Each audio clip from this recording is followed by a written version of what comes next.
5 jenderal yang melawan Soeharto yang berakhir mengenaskan. Soeharto memiliki latar belakang militer sebelum akhirnya menjadi presiden mengganti Soekarno pada peristiwa Super Semar 1967. Meski kerap dikelilingi jenderal terbaik, nyatanya banyak jenderal TNI Polri yang tak suka dengan kebijakan Soeharto ketika memimpin Indonesia. Tak tinggal diam Soeharto dengan jenderal andalan di sekelilingnya menghabisi para jenderal yang mengkritiknya sampai dibuat mati kutu. Berikut jenderal yang berani melawan Soeharto. 1. Jenderal A.H. Nasution. Jenderal A.H. Nasution adalah pimpinan MPRS yang melantik Soeharto sebagai presiden kedua Indonesia pada tahun 1967 tetapi akhirnya menjadi salah satu kritikus paling vokal terhadap Soeharto setelah merasa kecewa. Pak Nas panggilannya merupakan tokoh senior di petisi 50 dan dikenal sebagai konseptor perang gerilya serta pejuang kemerdekaan. Soeharto membunuh Nasution secara politik. Pak Nas dilarang berbicara di depan umum atau di media massa, ia juga dicekal ke luar negeri. Meskipun pada tahun 1997 Soeharto memberikan gelar jenderal besar dengan pangkat bintang 5 kepada Nasution dan Sudirman. Tindakan ini dipandang banyak orang sebagai upaya Soeharto untuk kepentingan pribadi dan dianggap tidak etis. 2. Ali Sadikin.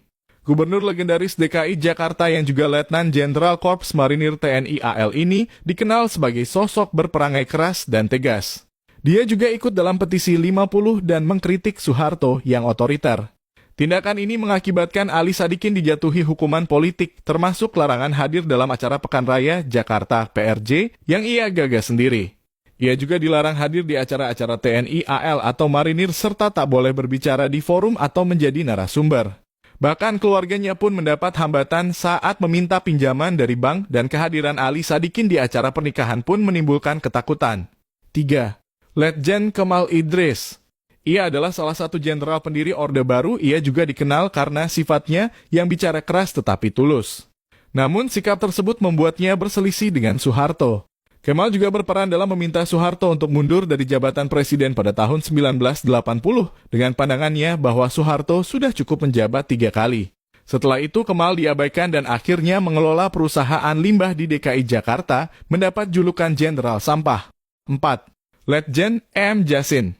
Letjen M. Jasin memiliki peran penting dalam pembangunan Orde Baru termasuk meluncurkan operasi Trisula untuk menghilangkan sisa-sisa kekuatan Partai Komunis Indonesia (PKI) di Blitar Selatan. Meskipun awalnya dekat dengan Soeharto, hubungan mereka berubah setelah Jasin terlibat dalam petisi 50 yang mengkritik Soeharto.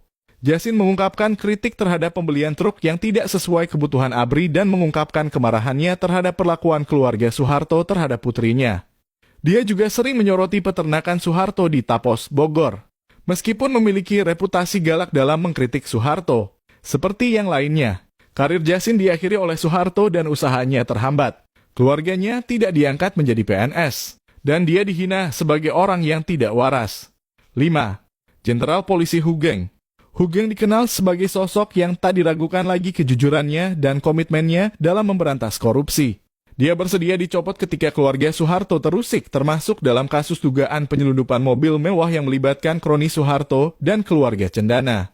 Hugeng menghadapi berbagai hukuman politik dengan tabah, termasuk pemecatan, larangan tampil di TV, hingga dilarang menghadiri pernikahan sahabatnya.